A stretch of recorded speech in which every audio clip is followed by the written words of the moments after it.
Share করার জন্য দেখুন আমি প্রত্যেকটা প্লেস আপনাদের ঘুরে ঘুরে দেখাচ্ছি। ওয়াটারল্যান্ড, এখানে আছে ওয়াটারল্যান্ড, দেখতে পাচ্ছেন। তারপরে নিচে অনেকগুলো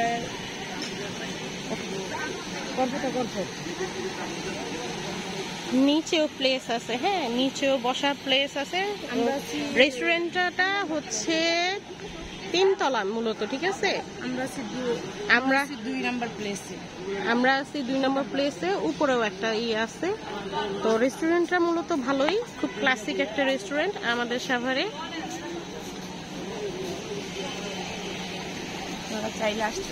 আপনারা চাইলে আসতে পারেন। এখন আমরা ফুড রিভিউ দেইনি, তো দেখি কতটা আগানো যায়। হ্যাঁ, এমনি পরিবেশ সুন্দর মাশাআল্লাহ, কিন্তু একটু মশার উপদ্রব আছে আর কি।